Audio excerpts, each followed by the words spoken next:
This is the sound of your engine getting clean. Because BP and Amoco gasolines with Invigorate clean deep in your engine as you drive, helping your car run better to take you farther. Fuel a cleaner engine with BP and Amoco gasolines with Invigorate at a station near you. Optimizes your engine's performance from the harmful effects of deposits caused by minimum detergent fuels. Requires continuous use. Results depend on what you drive and how you drive. Comparison made for fuels with the same ethanol content. Empieza el limpio con Clorox, porque Clorox te asegura una limpieza potente siempre, porque la suciedad pasa. Porque... Oye, ¿recuerdas que me pediste botar los envases de la cena que ordenamos antes de irnos de vacaciones? Y tú estabas todo de, en serio, porque si se derrama en la mesa va a ser una abominación toda babosa cuando regresemos. Y yo tipo, relájate, que no se me va a olvidar. Pues me olvidé. Ajá, eso pasa. Así que empieza en limpio con Clorox. Use los productos Clorox según las indicaciones. Enjuagar después de usar en superficies en contacto con alimentos. Cool fact, a crocodile can't stick out its tongue. Also, you can get health insurance for a month or just under a year in some states. United Healthcare short-term insurance plans, underwritten by Golden Rule Insurance Company, offer flexible, budget-friendly coverage for you. Learn more at uh1.com. Nurses, we just want to thank you for everything you do. We are ShiftKey.com. Log on today and connect to open PRN shifts in your area. Work when you want, where you want. You can even get paid next day. ShiftKey.com. Start today.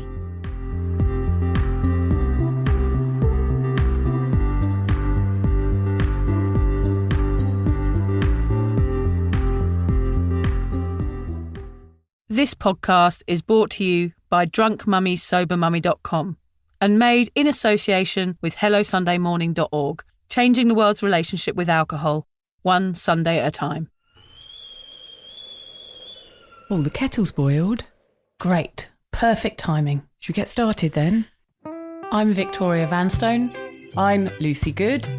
And this is Sober Awkward.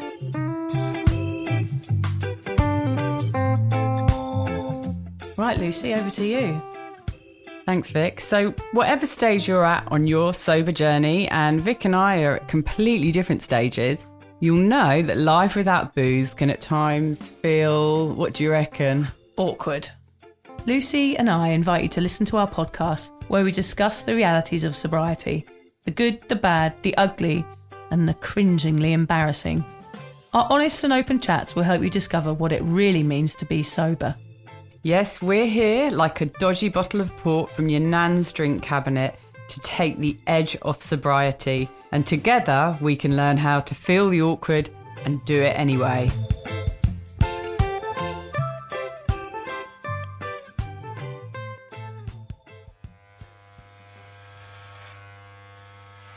What's that noise? I don't know. Is it Alan? Alan, what are you doing? Cut my hair. Oh my God, cutting his hair, he said. What a thing to be doing now. Alan, why are you cutting your hair? Why not? Well, I suppose so. Got a It point. did need a bit of cut, actually, to be quite I didn't like to say he was looking a bit shaggy. He was looking a bit mullety, wasn't he? He's going to give himself a weird crew cut or something. He's not got a mirror out there, has he? I'm looking forward to seeing the end result when we finish this podcast. I mean, he does the weirdest things in this studio, doesn't he? We're in here for an hour recording. We don't really know what goes on out there. He's skulking around outside, isn't he? Come out, he's got a completely different hairdo. He's probably burying bodies underneath the cement in the car park. It's a bit like that, isn't he? Yeah. Well, the cement is floating away like everything else at the moment. We are in southeast Queensland and we've been dealing with floods for the last 2 weeks or so, haven't pretty we? much, yeah. I mean, we had to cancel the podcast last week, so we're a week late. Yeah. So sorry about that to everybody, but we tried to get here and we We couldn't. did. Yeah, we tried a few times, but I mean, I think Alan was sort of half underwater at one point, but he's all right. He survived with his Wellington boots on and his shaggy hair. It was quite crazy, wasn't it? I mean, there was over 190 roads closed on Sunshine Coast. Yeah. Schools have been closed. Yep. So it's been full on, and that was why we very unusually missed one of our recordings. Yeah, I don't think we've missed one yet. We managed it with COVID, didn't we, when you had COVID? But yeah, this time we did miss one. And our thoughts go out to the people who are suffering and that have lost their houses. And there's all sorts of horrible things going on in the world at the moment. And, you know, we want to send our love to everybody and hope you're all safe and okay. Yeah, definitely. I was watching the news in bed this morning, Lucy, which I'm trying not to watch too much news because it does make me feel a bit anxious. But on the ABC at the moment, they've got a push about anxiety. So they're doing a lot of TV shows about anxiety, which for me 20 years ago would have been so helpful. And this reminded me of our last podcast that we did on anxiety. And they had a lady on the news. I was just sitting in bed and suddenly my ears pricked up because it was about alcohol-related anxiety. And it was like 7 o'clock in the morning. I was like, oh, turn it up, I said to my husband. It was a lady called Lexine Stopinski, and she's a professor at the University of Sydney who's conducting a study of how anxious people tend to drink to get over social anxiety, which is basically exactly what we were talking about last week. I popped her a quick email straight after her interview on the ABC, and she got back to me straight away, and she shared with me a little bit about the project that she's working on. It focuses on helping young people catch the problem before it spirals out of control, which we know we want to do a little bit more, don't we? The study has developed a coping strategy that replaces alcohol as a social lubricant, and it helps you find a better way to cope with that social anxiety. So if you're between the ages of 17 and 30, you can go and fill in an online survey and find out about their free self-guided programme at inroads.org.au. So that was a brilliant thing that she's doing, just to find out and really get to young people before the problem gets, it spirals, which I think is just brilliant. The ABC are focusing on anxiety, I think, for a month. There's loads of great articles, news programmes, and on their website there's loads of stuff on there as well. And it's just talking about how anxiety, and they're understanding it and how it's raising in society, and explaining the symptoms and about taking medication for the conditions. So check that all out at abc.net.au.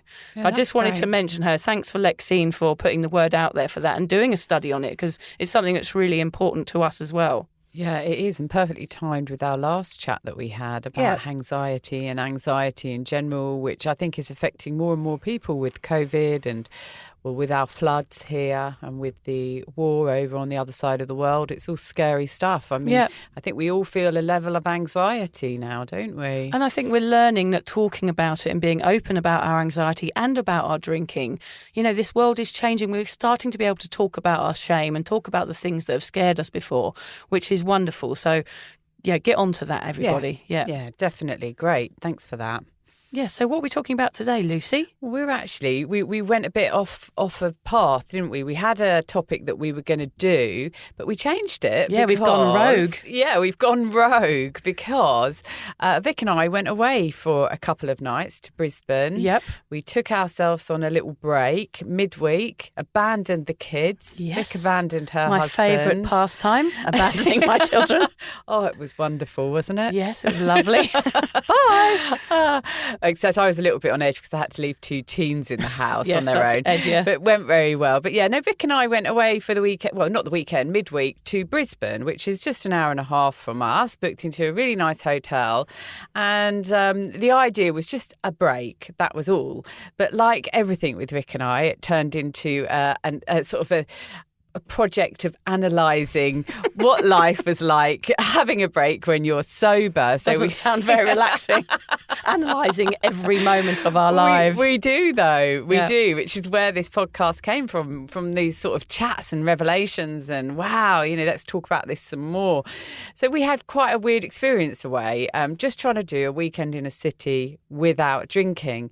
And we had so many experiences and we learnt so much, and we just thought it would be a really interesting thing to talk about on the podcast. So that's what we're doing today. Yeah, we're calling it a sober holiday. So anything we say here relates to you trying to go away from your normal environment and into perhaps more of a drinking space, and how to deal with it and the things that it throws up mentally. Yeah, because we're all so safe and comfortable in our home environment. So safe. We have everything it's set up. Set up for sober people, It is, yeah. So you just never have to see the drinking world in any way. But when you go on holiday, you're suddenly exposed to it all. So what we're going to talk about is how to enjoy short breaks and holidays without a drop of booze, passing your lips. Because we did it. We didn't drink any Of course we booze. did. We weren't tempted at any times, but we did find it hard. We did find it a little bit hard. And That. So, of course, the emphasis here is on the word enjoy, because we can all physically take ourselves on holiday, but there is a difference between locking yourself in the hotel room, having hidden the minibar from view with a bed sheet to avoid alcohol temptations, wishing you were safely at home with a cuppa, and actually getting out there and making the most of your break as a sassy, sober soul who doesn't need a drink to genuinely enjoy yourself. Of course, this is easier said than done, especially if, like us, holiday has always been code word for getting absolutely plastered at every available opportunity. Yes, it was. So in this episode, we'll talk about our own experience taking a sober break, how to change your mindset around what a holiday really is, what to think about before you go, and ways to cope when you're surrounded by temptation that can make you feel like you're missing a vital component to your vacation. In short, we want to make holidaying for you fun again, minus the drunken behaviour, minus the blackouts, the hangovers, and the big shower of shite that we honestly thought were essential ingredients for a memorable break. What fools we were, Lucy. We certainly were. We are still foolish at times. Occasionally. But foolish in a sober way. Yeah, which isn't quite as... We have no excuses. Isn't quite as death-defying as it was when we were drunk. There's not as much risk. You know, it's like putting a tea bag in the sink instead of putting it in the bin. Or having 2 cups of coffee instead of 1. Oh, yeah, no, that's still a no-go. That's death-defying. That actually can be quite worrying for me. And me. I feel like I might be banging on the door of an asylum if I do that. Me too. So we'll start with the horrors of holidays past. Yes. What were holidays like for you, Vic, when you were drinking? Well, funny, before I got here, I looked up the word holiday very briefly, and the explanation, the definition is an extended period of leisure and recreation. Now, for me, leisure and recreation, I wonder if that means casual sex and recreational drugs, because that's really what it translates for as me. That's why we got it wrong. Yeah, that's why I got it. That's what I thought it was, because that's all I did. Basically, my holidays were aimed at pulling men and drinking. That was it. From a very young age, actually. There was no mints on pillows and floppy hats by the swimming pool. It was based around getting as much booze down my neck as I possibly could at the airport. Yeah, of course. Yeah, let's talk a little bit about those airport beers. So suddenly you're flown into a country at any time of the day where your holiday begins, and it could be 7 o'clock in the morning, and I would be ordering beers, and on the plane as well. It was another opportunity to get drunk, and smoking cigarettes on the back of the plane. I know. Wasn't that madness? Oh, my God. Those poor people who sat in the row in front of the smoking row. I mean, what was all that about? I don't know. Imagine being a really stringent non-smoker and sitting the row next to the smokers at the back. And then I also used to go in the smoking room at the airport. Oh, yes, a smoking room at the airport, which was about the size of this the size of the booth that we're in. Yeah. With everyone crammed into it, having a cigarette. And it was just an awful place. It was disgusting, But wasn't you it? know, if you were having your 7 o'clock in the morning beer, you may as well go all the way and squeeze yourself into the smokers' room and have a fag with 100 other people. You'd always meet sort of like-minded souls in the smoking room. Be like, all right, mate, let's have a cigarette together. Where are you going? Mallorca. It was like a kind of like a camaraderie place, wasn't it? Where you could meet people who were as crazy as you were. Or at the bar. A big-nosed, rosy-nosed drinkers were always sat up there from 7 till the plane took off. And if there were delays, of course, you got a lot of pissed people on the flight, didn't you? Yeah, definitely. And then, as you say, when you're on the plane, my ex-husband and I used to always have to have a Bloody Mary. That was our aeroplane drink, a Bloody Mary. Yeah. So, that was just part and parcel of a holiday. That's the start. When we were younger. Yeah. In the beginning, it was a bit more innocent, my holidays. I mean, we used to, from the ages of 14 and 16, go to France. It always ended up, us with the exhaust pipe of the Citroen dragging along the motorway because our car was all filled up with cheap beers from France to take across on the ferry. But my parents used to drive us and drop us off at the town where the nightclubs are and then come and pick us up at 4 o'clock in the morning. So from 14 to 16, those very young teenage years, it was still about the same thing. It was all about going to the nightclubs, dancing the night away and drinking all these different types of foreign drinks. I was very popular in these towns, Lucy, because one of my friends told me that tu veux un pipe, which I thought was hello, how do you do in French, is actually would you like a blowjob?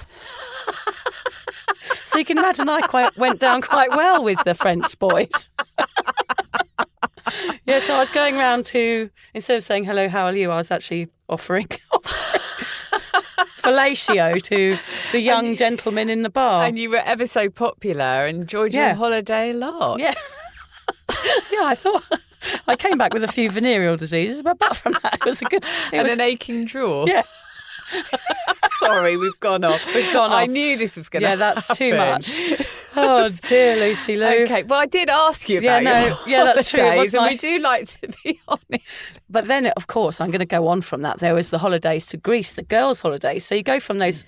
I say innocent, but they weren't, sort of young holidays where, you know, your parents had to pick you up from places to going on your own with your mates. And those were just debaucherous. It was shagathons, shagging competitions, who could sleep with the most men, pulling moonies in the high street, flashing your tits at cars going by. We were rough as you like on holiday. It was like an excuse to be completely mad. And of course, we're Brits. Brits got a terrible name in Europe, didn't they, for holidaying? Brits abroad. Abroad. It was an excuse to behave as disgracefully as we wanted. It was almost as if we had this window of opportunity where we could do what we did and nothing else mattered. But it did matter. It mattered to the people who lived in those places locals. Where we were holidaying. And the way we behaved was awful, but it was really quite traditional of us as Brits to go and do that. We certainly played our part in it, didn't we, Vic? Well, also, it was the mid-90s and there was that ladette culture going on in England, so we were hugely part of that. For me, it wasn't about being better than boys, it was about being able to drink them under the table. Being one of them. Yeah, and show my masculinity. Whereas, obviously, the good thing to do in that situation would have been to show them that I was better by not drinking. I realise that now. But back in the day, I just thought, well, if I can drink a group of lads under the table, then I'm cool. Yeah. And so, it was skiing trips as well. I one time went... I mean, all my drinking and holiday stories involve promiscuity, unfortunately. So you probably get some horrible stories from me today.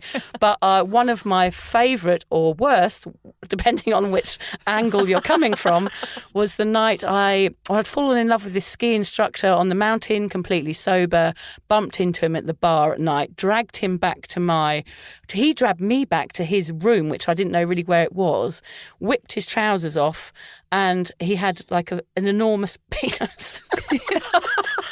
And I ran out of the doors. It was like a boa constrictor trying to wrap itself around. Yeah, it was like it was frighteningly large. It was writhing, trying to wrap itself around my ankles. You see, some people would have been happy to stay.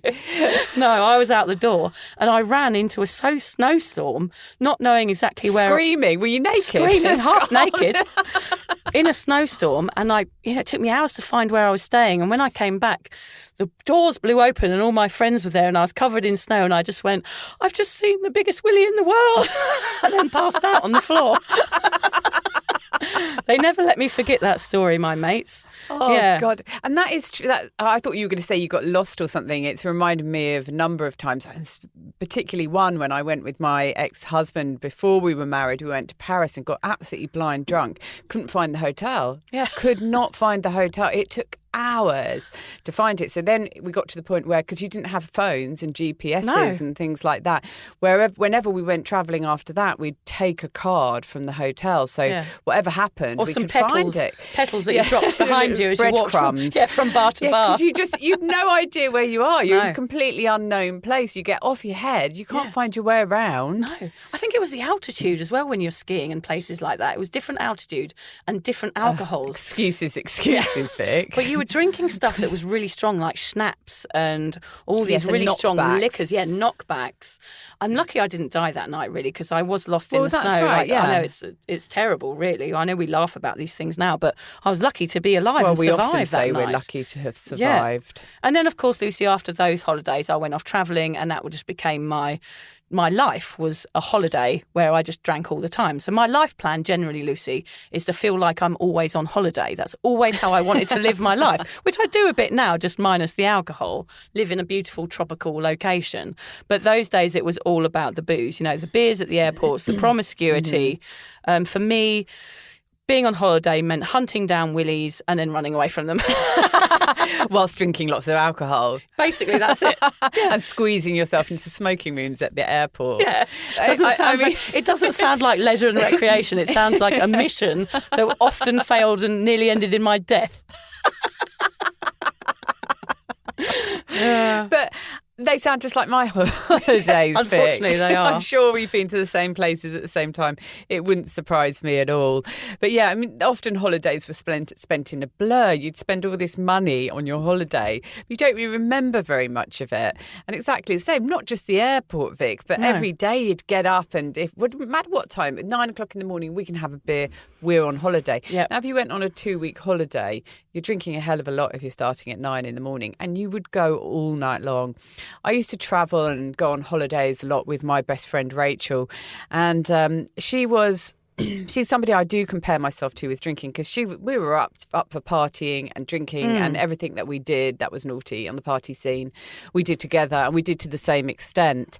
But I always look now at Rachel as just being able to handle it better than I could. Yes, I remember you saying about her before, you were like puking into a bowl in a minivan and she was like, what's wrong with you? She could always handle it a little bit better. Do you think she wasn't drinking as much or as quickly as you were? I don't know. Occasionally, I know I probably pushed the limits more than she did, but it's just that Rachel could handle it better than me. Okay. And we've often talked about people questioning their drinking and saying there's something wrong with my drinking. And even back then I was like, she's handling it and I can't. Yeah. So say, for example, the following day we'd have to go and pick up a camper van.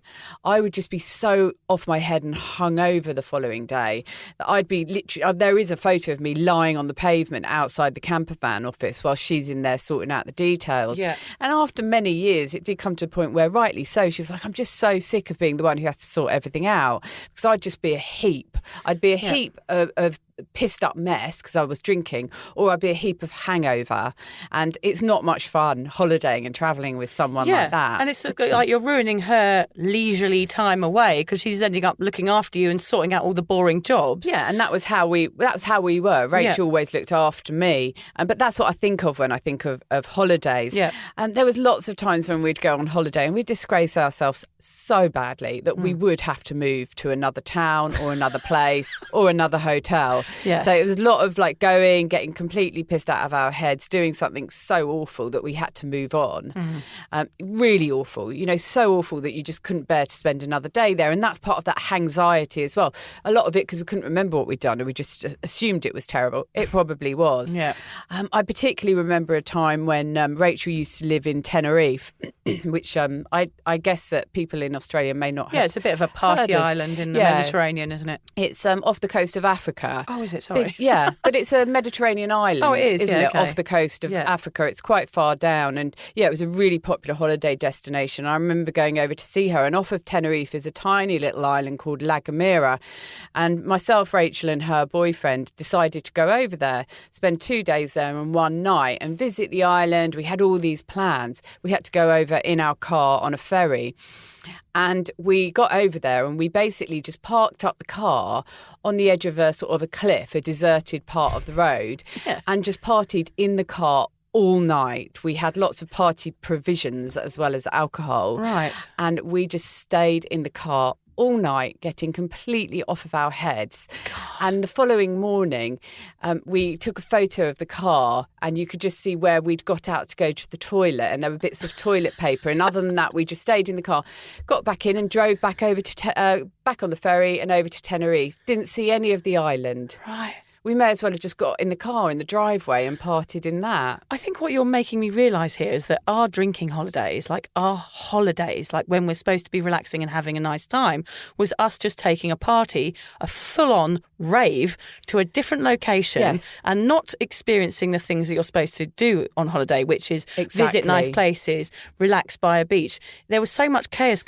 going on that I was either hungover or doing stuff like that, sitting in a car and not seeing the local, Yes. amazing sites that you should be doing on holiday. I never did any of that. It was simply an excuse to drink and get off of our heads, wasn't From it? earlier on in the That is what day. a holiday Yeah. was. So no wonder we struggle with a holiday or a breakaway now, because we've got to learn to do it a completely different way. Yeah. So look, let's talk about our recent Brisbane break, because it was such a great lesson for us. We're Yeah. always learning, aren't we, Vic? And we stumbled through the first part of the trip, but eventually we found our groove on day 2 and beyond. So let's just sort of have a little bit of chat and tell the listeners sort of how the weekend went. Well, we were excited going down there. We were driving down there on, a Wednesday? We were I'd packed a few days earlier for my 2-night break. I was so ready to go. Yeah, and I was kind of so excited we'd booked a nice hotel. We were excited about going in the pool. And actually, one of the first triggery things that I experienced was going up to the beautiful pool to go and have a look as soon as we arrived, and the smell of the pub coming up through the air vent. Yes, there was a drain smell, There was a wasn't there? drain smell that smelled like soggy beer mats. So I walked into this beautiful pool area, and the first thing I smelt was, when you're cleaning out ashtrays when you've worked in pubs before, is that kind of Cool, smell. I love that smell. Yeah, but you can imagine it's just like a horrible pub smell. Dirty floors, cigarettes and booze all mixed together. And I was like, oh, that's horrible. So that first of all was... But before that, we walked into our room, didn't we, Lucy? We checked in. We felt all posh and proper. And we went up to the room, opened the door to this amazing room. And then we looked in the corner, and set up there was a huge cocktail making area. It was the main viewing point of the room when you walked in. It wasn't a fridge with drinks in it. No. It was a bar which had alcohol displayed in little lines with, I think there was a cocktail shaker. Yeah. Were there umbrellas? There was umbrellas. There was a martini glasses, like black martini glasses. I mean, it was all set up for a boozer. And to walk straight into that on our sober holiday, it was like a sign, like, here you go, ladies, we're going to fuck you over. Yeah. This is city life now. We've come from our comfort, our home where we've got our tea bags in reach, we've got our Netflix controller, we go to the cinema where we want to, and our walks and everything is in reach and it's doable. But suddenly we're pushed into an environment where there's booze and it's being pushed on us at every direction. Yeah. And especially it was next to our beds. Yes, I mean, there was almost a fear of waking up in the night or sort of sleepwalking to the bar and mixing yourself a cocktail I and wondered waking what you were up doing having then. drunk it. Did you hear the shaking? Vic wakes up and I'm sitting there with the cocktail and umbrella and on the edge of the bed, sipping away at it. Staring at me with big eyes. Crazy eyes. Yeah, so the room was having drunk the whole lot. Oh shit! What a I've drunk nightmare. the whole lot. Oh god, what a nightmare that would be. But I mean, what I was sleeping nearest to it, wasn't it? Yeah. It was probably about a metre or half a metre from my bed. Yeah, I'll post a picture of it on Instagram just to show people how blatant it was. It was shocking. Yeah. The hotel emailed me afterwards. I'll just quickly say that about the cocktail set. They email you afterwards when you do a booking online to say, how was your trip? And if they hadn't have done that, I probably wouldn't have said anything. But of course I had to say, look, could you offer people, make it an option that there's an alcohol-free room? I know no one else is interested in that when they're away, but who really drinks the expensive drinks in the hotel room anyway? It would have been nice to have the option of not having that in there. And I told a friend about it today, and she said you should have asked for it to be removed and just say, look, we don't drink. That's just not acceptable. But I think I wouldn't bother asking, because to me a mini bar is like a fridge which you can choose to open and look in if you want to. Yeah. What we saw in there, it was a display. It was in reach. A visual display.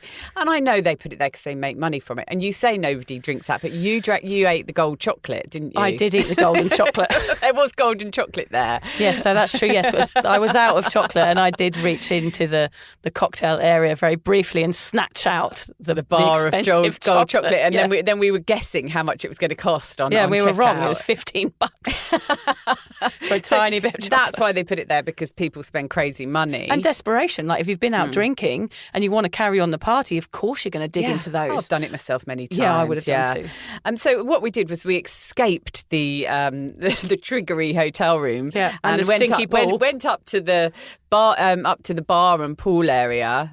and sort of thought, oh, we'll chill out up here and have just a lie down and a chat and a read before we go and explore the city. And then that was when Vic was triggered by the smell of the drain. Yeah, the stench drain. And then, of course, everybody around the pool had an alcoholic drink. Yep. Cocktails. Yeah, I think cocktails on trays passing under our noses every 2 minutes. And the waitress coming over and asking us if we would like a drink or anything to eat. And we were very pleased that they had some alcohol-free beers, which we did have. I think she brought them to us poured already, not in the bottle. Yes, I don't like it when they do that with alcohol-free beers because I'm not sure 100% what we it are is. Such miserable cows now. Oh my God, we are wanting to complain at every corner, aren't we? How dare you bring me something without the empty bottle? Bring me the bottle. Re-pour it. I want a fresh one. Will you stop that drain making that smell? Remove the minibar. Cover it from view. It's offensive on Don't my invite eyes. us to your hotel. Yeah. We're a bloody nightmare. But what I was fascinated by was these young girls by the pool, really gorgeous young girls, chilling out. And as you do, you look at people watch, think, I wonder what they're doing here. Obviously on a girls' weekend away, and they all had cocktails. I was fascinated by how slowly they were drinking them. But we would have gulped them back in about 3 sips. But I think we were up by the pool for a good hour and they were halfway away. through. Yeah, I was like, oh, they're all right. They know I'm what they're almost doing. disappointed in people when they do that. I'm like, Yes, if I could drink, I'd be like, come on, get it down. You're like, what's the point? Have another. Have another one. Come on, make the most of it. It's still my drinking brain is still wired to tell people to drink. It's terrible, Yeah. really. I Like, don't do it. I didn't heckle them. No, but you feel it's almost What like the fuck's wrong you're with you? allowed to drink. You haven't got a problem. Yeah. Bloody enjoy it or do it for us. If At least no- drink 5. Come on. But yeah, so the pool was another area where, you just couldn't get away from the alcohol, unfortunately. And then on the first night, we took a recommendation from a friend for a Mexican restaurant that we went to. And it was didn't we? amazing. It was on a rooftop and it was all beautiful, like, raffeta lights hanging down. And it was just this really trendy sort of Instagrammable joint, wasn't it? It was lovely, yeah. Yeah. But of course, Mexican, we forgot. Everyone's there for the frozen margaritas or the chili, the chili and lime margaritas, which were again passing under our noses every 2 seconds. And then she didn't have any fizzy water. What was it? No, there was no alcohol-free drinks That on was the right. menu. And then I think, anyway, what the problem was everybody around us was drinking. Yeah. There was a couple on the next table who had a bottle of champagne Oh, that yes, we they had a couldn't bottle of stop Moët looking in an at. ice bucket. Yeah. And that was really hard for both of us, I think, that meal. Yeah. It's triggery because those people were having a nice time. They were having a controlled drink, which is something we've never been able to do. And I remember the odd occasion I would go out for dinner with my husband and share a bottle of wine. And I used to think, oh, this is nice. I can do this. But then, of course, I'd be like, oh, should we get another bottle? Of and it course, always went every out of time. control. And obviously, we didn't see what happened to those people that night. We just saw that very short-lived moment when they're enjoying that moderated first glass and it all looks very, very classy, very superior. And here we are on a rooftop bar and isn't it all lovely? But they were probably rolling around in their, in vomit by 9 p.m. Well, we didn't see that. I bloody hope they were. I hope they were too.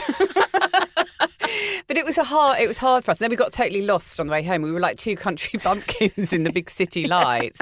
My Babe, neck hurt pig the in the following city. morning because I was I was looking upwards at all the tall buildings, like turning around, spinning around, like hoping to see our hotel because I had no idea where I was going. Yeah. So and then we got back to we went for a drink at the hotel, and again we ended up having. I had a hot chocolate, and you got them to make you an off menu mocktail. Oh, yeah, that was okay. Yeah. That was good. Yeah, and then we went back to the room, ate the really expensive chocolate, and cuddled up in bed and sort of had a bit of a laugh, watched some TV. Yeah. And the next morning we woke up and we had a change of heart, didn't we? Yeah, and we decided to do, instead of doing the things that the city was telling us to do, we did the things that we normally do. Yeah. And things that make us feel comfortable and the things that make us feel like we're not, pushing against the wave or pushing against the river, Because sometimes being sober can feel like you're a salmon swimming upstream and it's hard to try and push on and and be that person all the time, especially when you're out of your comfort zone. So we decided to go with our own flow a little bit more, and things ran much more easily that day. And we did some of the things that we'd usually do at home. We went shopping. We found a great shop where we got 50% off. Well, it's 50% love off a bargain, don't we, Lucy? Yeah. We went to the movies and we saw Belfast, which was excellent. Yes. Both had a little bit of a cry. Yeah. Always makes us feel good. Yeah. Then we found this little cafe where we managed to sit down, and I had this like chocolate milk thing, and you pour this liquid chocolate into the milk and mix it around. It was just, and you had that amazing cheesecake, didn't you? Yes, yep.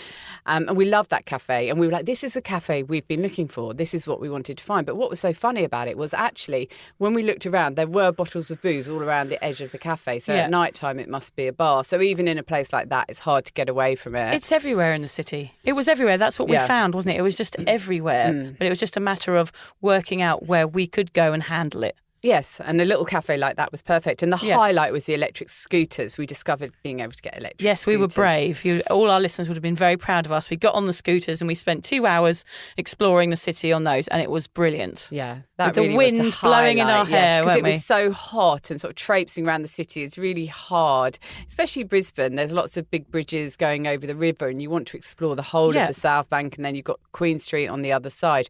On the scooters, though, it was great. We did think it was only going to cost us $6. Yeah. And then we came off them and it was 60. I think. That was worth it. It was actually worth $60 to be honest. And we hadn't spent any money on booze, so we could justify it. Yeah, and it was good that we didn't get out of our comfort zones that day. And actually we stayed out later. The first night we got all scared and came home back to the hotel room. We're like, oh, that was horrible. The second night I think we stayed out till 10:30. We got our groove on and we were like, we can do this city, but we're doing it in another way. Yeah. And that's what we're going to say today, is that you can do this. You've just got to do it in another way. Yeah. That's true, yeah. So, look, mindset was a really big issue for both of us. So let's talk about ways to revamp your mindset from the get-go so you don't waste any of your break longingly eyeing up a bottle of champers on the table next to you, like we did at dinner on the first night. Yeah. So we've got a few things to go through here. So like we were just saying, you can do it one of two ways. And this was a bit of a revelation for me. You can be a sober person in a drinking world and do what Vic and I did on the first night, which is to go to a restaurant which is known for its alcoholic drinks more so than its food, and try and mix in with all the people who are drinking. Or you can find the sober world, which is always there. It's always the city. There. It's always underneath that layer of fog or smog. It is. There is sober entertainment in a city. Yeah. So you can choose to be part of that. So you can be part of the drinking world in a city, and that's fine. Some people are happy to do that, and that's great. And you can be sober in that world. It wasn't for us. We had to really change the way we were doing things, and be part of a sober world. Yeah. I think it's important when you're going away. Really, the main thing that we didn't do on the first day was to plan ahead. We hadn't predicted that, had we? Find out what's going on in the city or the resort that suits your sobriety, especially nighttime endeavours like theatre and gigs and all of those things that you know you enjoy. Get them booked up instead of wandering around aimlessly looking for things like we did. That was our mistake, and all we've bumped into was more alcohol, wasn't it? So actually having a plan in place is going to be the best thing you can do for your sober holiday. Yeah, and don't let it feel like just half a holiday because the booze is missing, because it certainly can feel like that. It can feel empty, a bit like when you first get sober and your whole world feels empty without the booze there. Going on holiday is a little bit of a repeat of that. Yeah, but then we remember, like what we were saying in the beginning, is like the chaos that we created on holiday. It was just like we were at home but somewhere else. We never got to experience the country like we would do now. You know, we get to do all the wonderful things that you do and see all the incredible places. And remember it all. So that's what we're trying to learn here, and we're trying to tell you is like a sober holiday is better for you, and it's better for your memory and for your health, and it is doable. My tip here is, of course, to take your own golden chocolate. Don't spend $15. Yeah. Well, I mean, that's a great tip, because you can we took some tea bags. Take some tins of tuna. Or some packet noodles. Yeah, some white bread. Oh, it'd be a great holiday. Make your own sandwiches in the morning. Made your own Vegemite sandwiches. Don't you just nick bits off the buffet in the morning, the breakfast buffet? Yes, I do. Put a banana in your pocket for later. Never know when you might need it. No. Especially if you're not seeing men with huge willies anymore. The banana will do. Accept that it's going to be different is one of mine. Yeah. Because I think we did go along thinking we were going to have this really wild time, even though we're sober and we tried to go to the wild restaurant and into the drinking world. It didn't work for us. It turned out to be quite different, but it was better. Yeah. While you're away, I found it helpful, like Lucy and I did by the pool that morning, is to look at the fellow holiday makers. Are they having fun or are they at tipping point, like we're saying about that couple with the champagne? We saw them at the fun bit, but maybe after that, they may have stopped, of course, but they may have carried on and the night have been forgotten, that beautiful experience that they had on the rooftop. Are they a few glasses in before they high, and are they stopping? Watch what they're doing and see if it is really fun or not. Is it any different to what you're doing? Compare the two, because really it's not that different. They're just sitting there doing exactly the same thing that you're doing, apart from they're numbing it out slightly. So you just do that, but don't numb it out. Yeah, it's interesting because you look at people and you make an assumption based on seeing them just for a couple of minutes and think, might feel a bit jealous that they've got a drink, but you just don't know the situation. No, you automatically think they're having more fun than you because you're drinking. That's our drinking brains again, kicking in to thinking drinking is fun. But of course they're not. They're just sitting there right next to you where you are doing exactly the same thing. And they're spending way more money because I think we looked at how much the champagne was in that restaurant. Yeah, it was like $700 some crazy. Bottles in there. Yeah, we certainly didn't spend that on our fizzy water. And we took cans of Fanta with us and a nice bottle of fizzy water. God, we're fun. Look, it might take some getting used to going on holiday sober, but it's definitely going to get better the more you do it. Yeah. And a reminder that, one drunken night out can ruin your whole holiday. There's members of my family that I know have been on holiday and got so drunk and had an injury that's affected the rest of their trip and had to go home. Yeah. Somebody I know very well, we thought, gosh, they went away for a couple of weeks and they were actually ended up being away longer. And we were like, where are they? Why haven't they come home?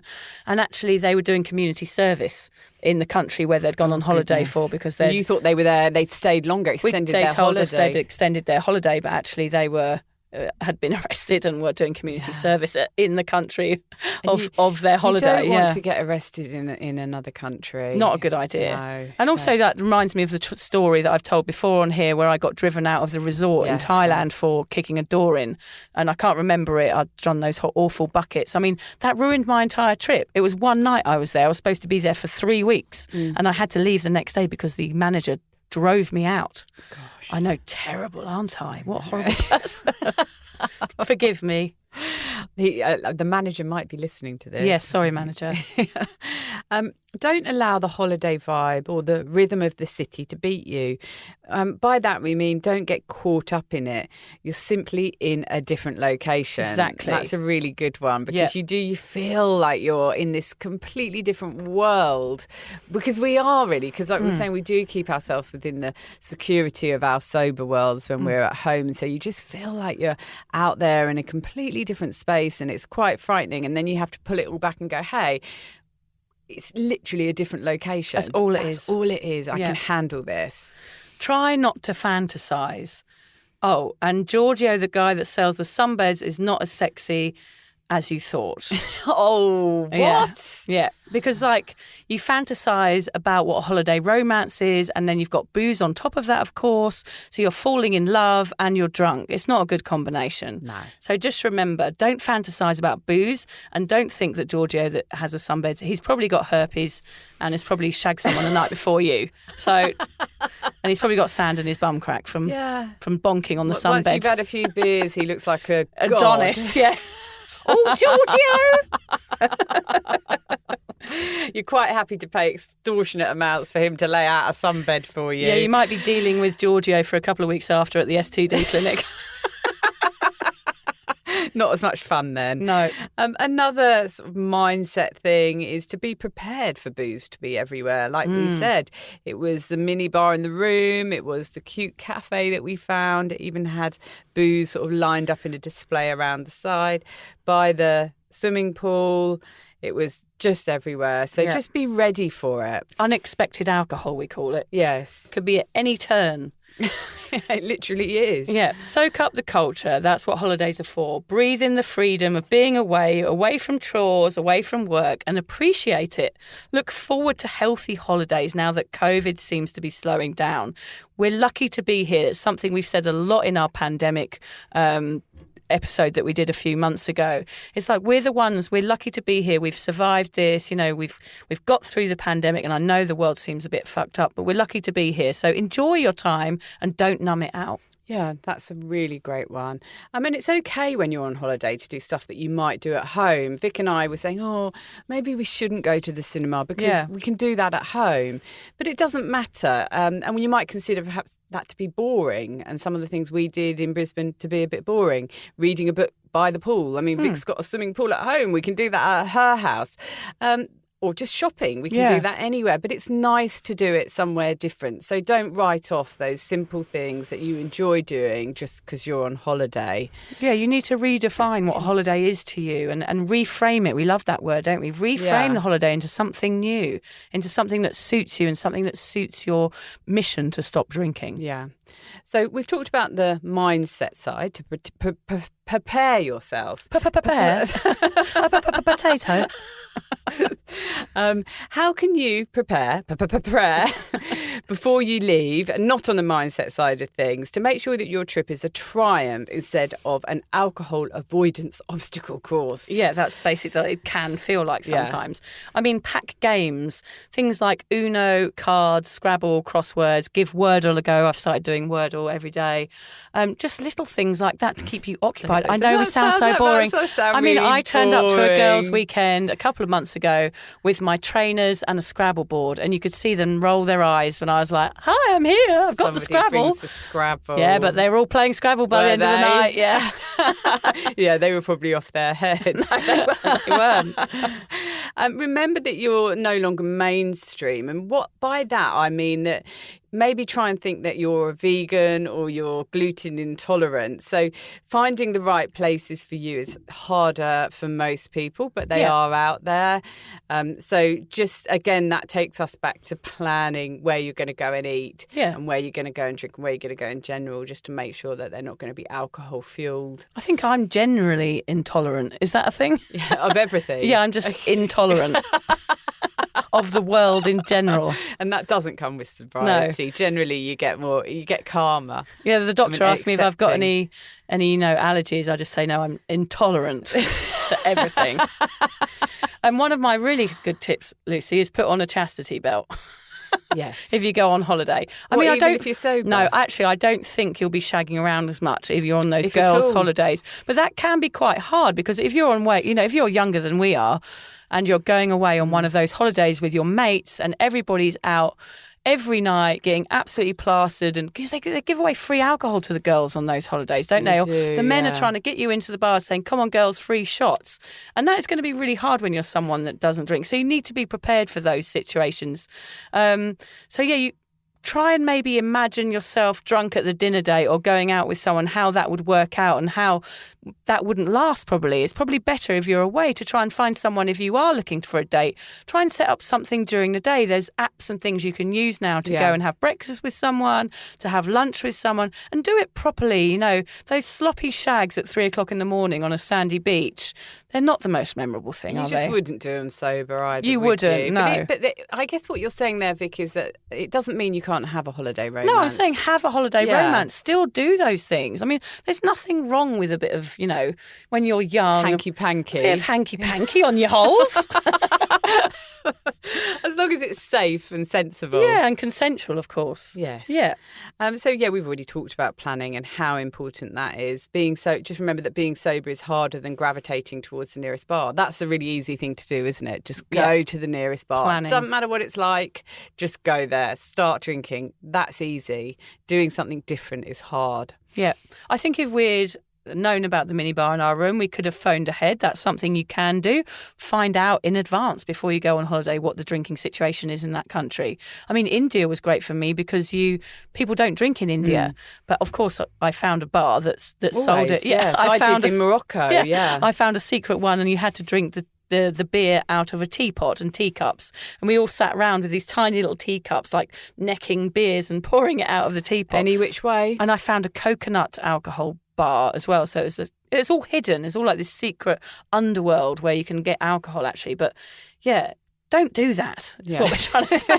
Like, don't spend your holiday trying to hunt down alcohol. It's a bloody waste of time. Yeah, and go to a country where they don't drink booze. That can really help. Yeah, phone ahead. Phone India. India? I'm coming. India, I'm coming. Yeah. Yeah, just phone ahead and just check out things. People don't mind as much anymore, and it gives them food for thought as well. So check menus in advance as well. Yeah, great idea. Especially for the drinks, because Vic and I do quite like to have, when we're on holiday or doing something special, we like to have a beer or a mocktail. Yeah. So it's a bit disappointing when we have to have a fizzy water. Yeah, we look forward to our alcohol-free beers, don't we? Yeah. Like I do a normal beer, like I used to anyway. Know what times of the day will be hardest for you and plan around that time. Try and swap those messy nights for happy days. I mean, exhaust yourself throughout the day. Do the trips, do the snorkeling, do everything that's on the leaflet as you go into the hotel room. And then you're exhausted by the evening. All you want to do is go out for a nice dinner and go to bed. There's nothing better. And then waking up and doing it all over again the next day with no regret and no shame. It's hangover. wonderful. Yeah. Yeah. And another great tip when you're planning to go on a sober holiday is to go with a sober person. Yes. We were actually saying that we were so happy to have each other to go away with, because if you're with somebody who's drinking, but even having said that, I know that Vic was looking to go to the comedy club, weren't you, one night? Yeah. And even though we're both sober, Vic's a lot more sober than me. Nearly 4 years on Thursday, actually. 4 years. Yeah, is the coming 10th of March. Thursday. Yeah. Oh, we've got to celebrate, Vic. Yeah, I know. Definitely. But so you were okay for the comedy club, whereas I wasn't. It was just going to be too much of a boozy atmosphere for me. So even if you're going with a sober mate, just remember that you're at different parts of that journey. So you've still got to find that medium ground in the middle. And you've got to respect where the other person is, where they sit and how they're feeling, because that's really important. Choose your destination and accommodation carefully. A drink-fueled week in Ibiza with loads of single mates might have to wait. I mean, if you are feeling like you're in that stage of still questioning your drinking, or it's hard, or you're struggling, I mean, if you're 10 years in, you can do that sort of thing, and you know yourself and you know how confident you are in those situations. But if you're early on in that sobriety and you've got mates going, come on, we're going to Malaga for 2 weeks, why don't you come? I think sometimes it might be a good idea to say no and go for a weekend in the Peak District. German beer festival? Yeah, no. say no. I mean, I still have a habit of saying yes to like wine tours. Yes. If it comes up on my Instagram page, my mate's going, oh, we're going off on a wine tour in the Hunter Valley or something, why don't you come with us? My reaction is to instantly go, of course, yeah, I'd love that.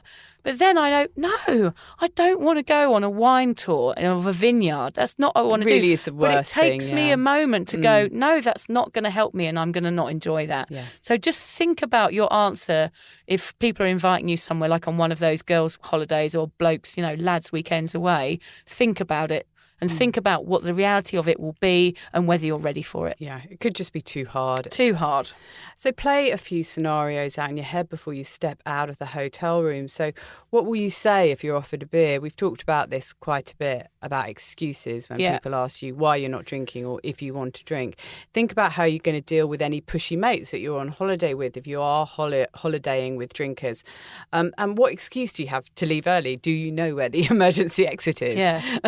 Diarrhea is always a good one on holiday. Oh, yeah. It's a great one on holiday. It might make you feel more comfortable if you have some excuses up your sleeve. Yeah, definitely. Sometimes, however hard you try, you just can't avoid having booze thrust in front of you. We get it, this is hard.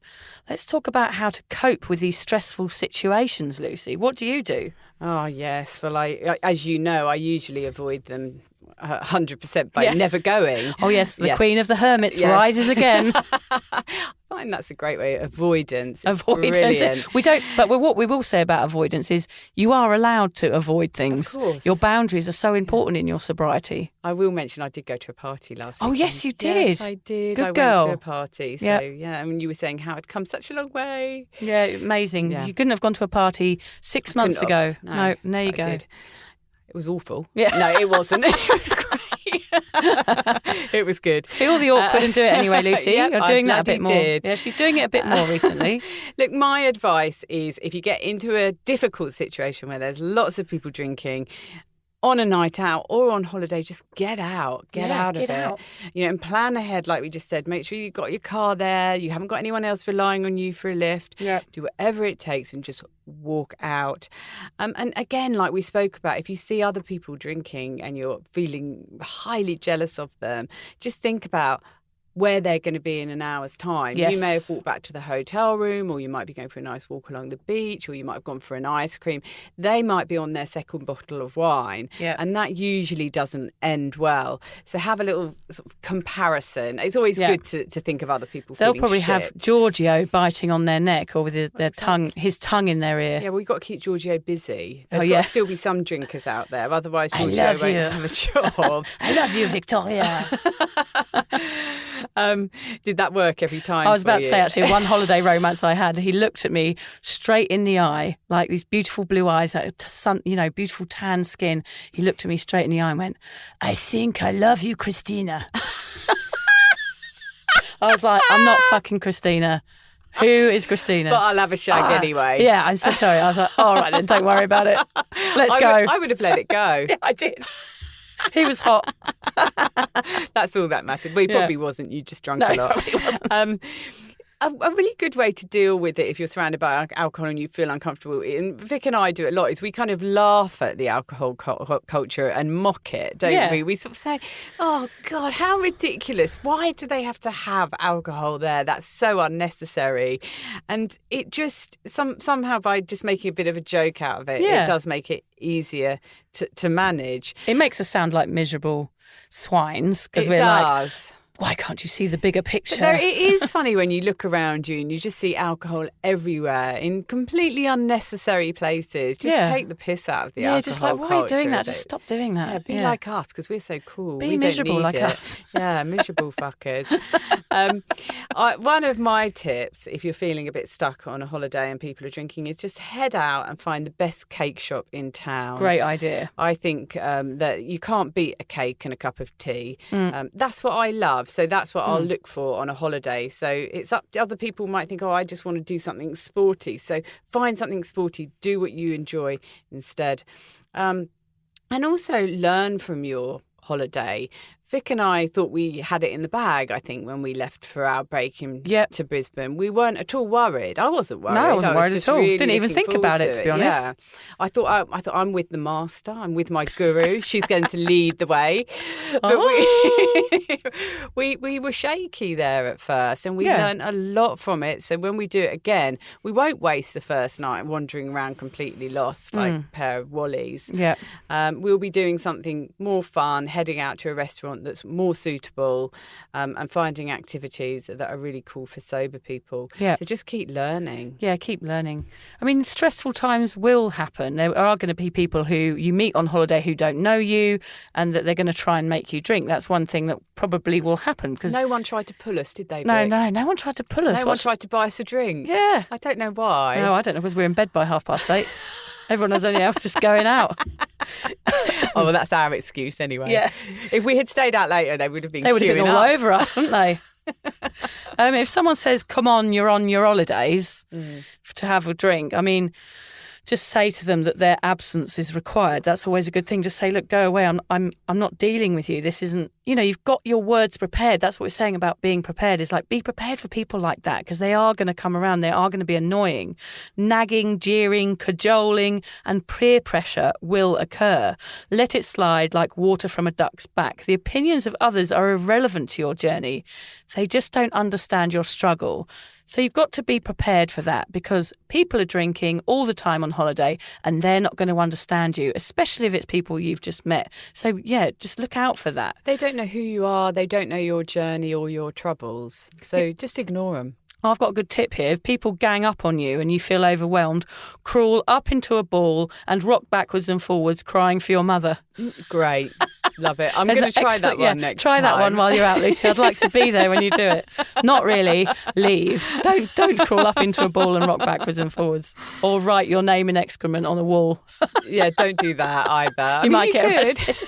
Again, that's slightly sort of more along the pissed activity Yes. side. Definitely put that in the pissed activity box. I've written here, be prepared for phase out. This is a good one. If you are sober, you might not get asked on the boys' weekend again. That is going to be hard to deal with. It's okay, but it can be a bit heartbreaking. Yeah. Because people, as you know, your sobriety is going to be confronting for people. If the boys that you're away with, they're all doing shots first thing in the morning, Jaeger bombs, and then steins of beer at the German Beer Festival, and you're sat there with a fizzy water, they're going to be very, very confronted by your presence. And no one wants to see your smiling, healthy face first thing in the They morning. don't, do after they? you've just been for a jug and a nice, a jog rather, and a nice A jog. Yeah, a jug of beer. No, a jog, and then they don't want to see that. So be prepared to be. Occasionally, you might feel phased out from your friendship and that's circle. the same as we've talked about when we talked about who we surround ourselves with drinking and going on nights out. A lot of these tips that we're talking about here for holiday are very relevant to going out for a night with drinking friends and how to handle it. So we're saying choose your holiday friendships, choose Yeah. the people you go away with, because, there might be a shift that you need to do there. Yeah. And it might be hard and people might get upset, but what's more important? Your sobriety is so important, I think. And holiday is meant to be fun. You don't want to go on something that's a challenge, that is going to be hard for you. Exactly. And a good thing to do is to plan a productive day the day after you've been out on that night. Yes. And even though you may have been boring, you're the one that's going to be up and you get to do everything else that you wanted to do on the holiday, and the rest of the party crew will all be nursing stonking hangovers. Yes. So remember, Love the it. more Love honest, it. it's true. You have to be honest about it with your mates. And if they don't respect you, that's their issue. So do you mind if I take my top off? No, I'm going to take mine off as well, actually. Oh, It God. is absolutely boiling in here. I have to I'm get by a the photo. window. I'm in my bra now. Oh, my God. These tropical storms are causing huge heat, aren't they, It's Lucy? 33 degrees. Oh, my God, it's boiling and it's in here. 5 o'clock I'm now in my bra. evening. To Giorgio. He knows what he's missing wait. now, Lucy. Alan's not coming yet. I don't know where he's gone. He's He'll going to hide his eyes in horror. He's still cutting his hair. What we're trying to say, he's opened the door. Alan, I'm in my bra. He's in Sorry. her bra. The more honest you are about giving up drinking, the more it will enable others to speak up. If more people start going away for trips without getting wasted, more activities, venues and events will start Yeah, they popping will, up. yeah. So you're creating a demand if you're going away and you're not drinking, because you're going to go up to the bar and say, why haven't you got any alcohol-free drinks? The more people that do that, the better. I know it sounds boring. Why haven't you got any? Yes, for God's sake. Gosh, no one will ever want to come on holiday with us, Vic. Yeah. So, try and get some alternative options and try and get that ball rolling in holiday destinations. Why not? Yeah. Then Yeah, we can that's go right, away yeah. and have things to do and have bars to go to, alcohol-free bars and things like that. That'd be great. Set it up for future generations to have booze-free holidays. Yeah. We've got a few tips that we're going to try and read out before we pass out. Yeah. Do you think it's bikini ready It definitely is. for my holiday, You're Lucy? looking very bikini ready. In this country, you have to be bikini ready all the time. They like rolls over here, do they?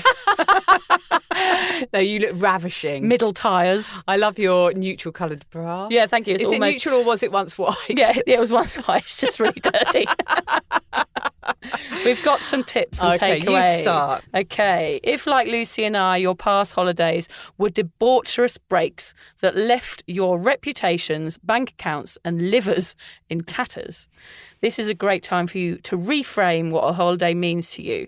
Think about how you want to feel. Words like fun, happy, stress-free, healthy, relaxing are well suited to describing a holiday. And being sober really does make all these things possible. How cool is that? Very cool. And sober is cool. We promise. Sober is It cool. is cool. Join our gang. I don't think they will. We're so miserable. No, and especially in our dirty bras. Granny pants. Tempting. Yeah, join our cool gang. Come and wear dirty bras. Everywhere we go, we have a whinge. The miserable gang. Take heed from the mistakes that Vic and I made whilst on our Brisbane adventure. But that doesn't mean that you're going to get it right first time. If sober holidaying is a brand new concept to you, give yourself time to make your own mistakes and adjust to your new sober style sabbatical. Sabbatical. Get your mindset right while booking your trip prior to leaving and when you're there. Unless you're holidaying in a booze-free country, which isn't a bad idea, by the way, know that you'll feel challenged at times and a strong mindset will help counteract this. Don't think back longingly to booze-soaked holidays of the past. You know, those halcyon days, they pass, don't they?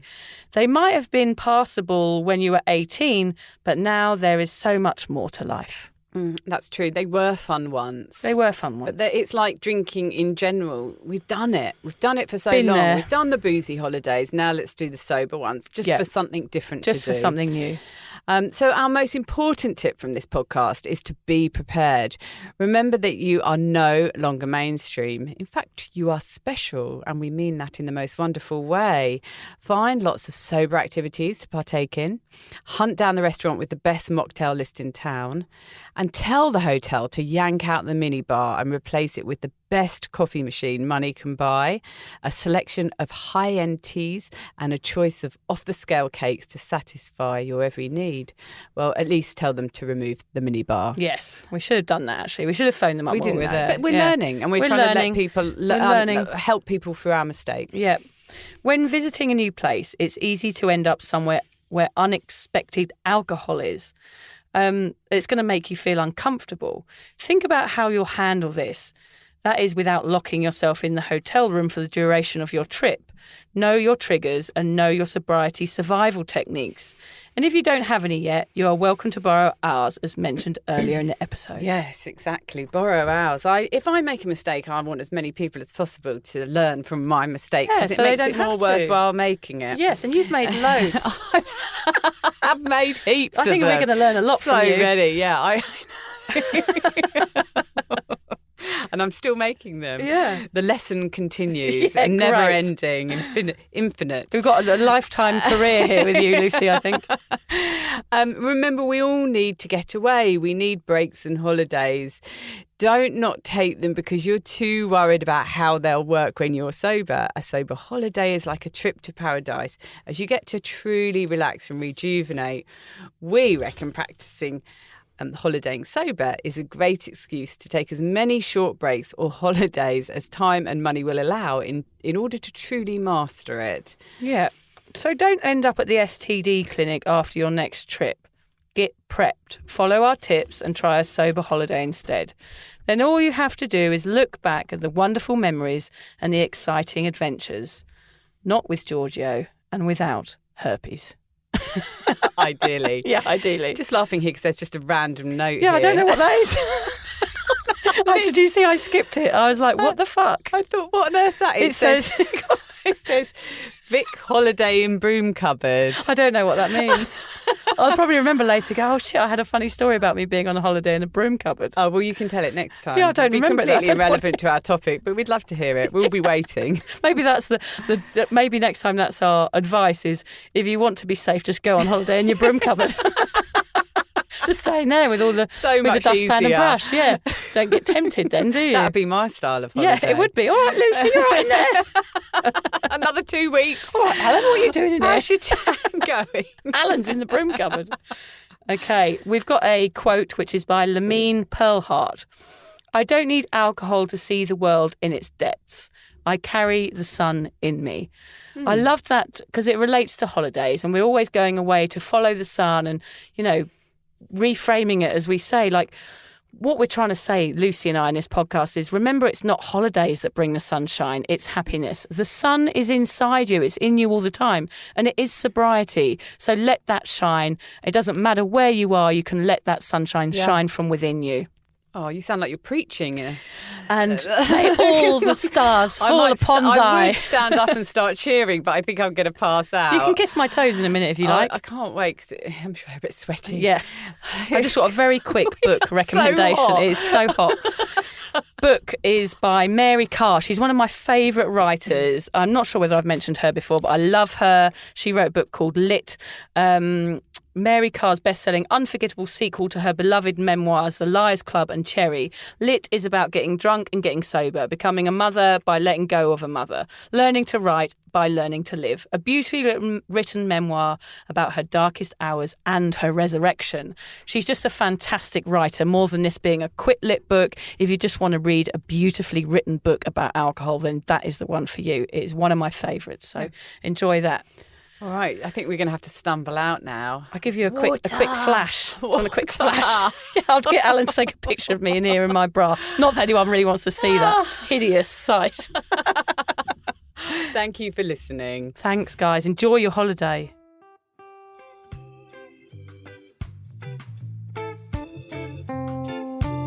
Thank you for listening to the Sober Awkward podcast. If alcohol is affecting your life in a negative way, if you're struggling to moderate or your hangovers are causing anxiety, it might be time to reach out for help. Contact your local doctor, a therapist, or connect with your local AA or sobriety group. Vic's got one. Yes, go onto Facebook and just search Drunk Mummy, Sober Mummy, the group. Lucy and I both agree that even though this journey can be awkward, it's definitely worth it. And if we can do it, you can too. For more support on sobriety, head to Vic's website, drunkmummysobermummy.com. And Lucy runs an online space to support and inspire single mums. Find out more at beanstalkmums.com.au. Finally, if you've enjoyed the Sober Awkward podcast, don't forget to follow, subscribe, review, and share it with your mates. Don't make it sound like they have to, though. No, they do have to. I'm not doing all this for nothing, Lucy. No.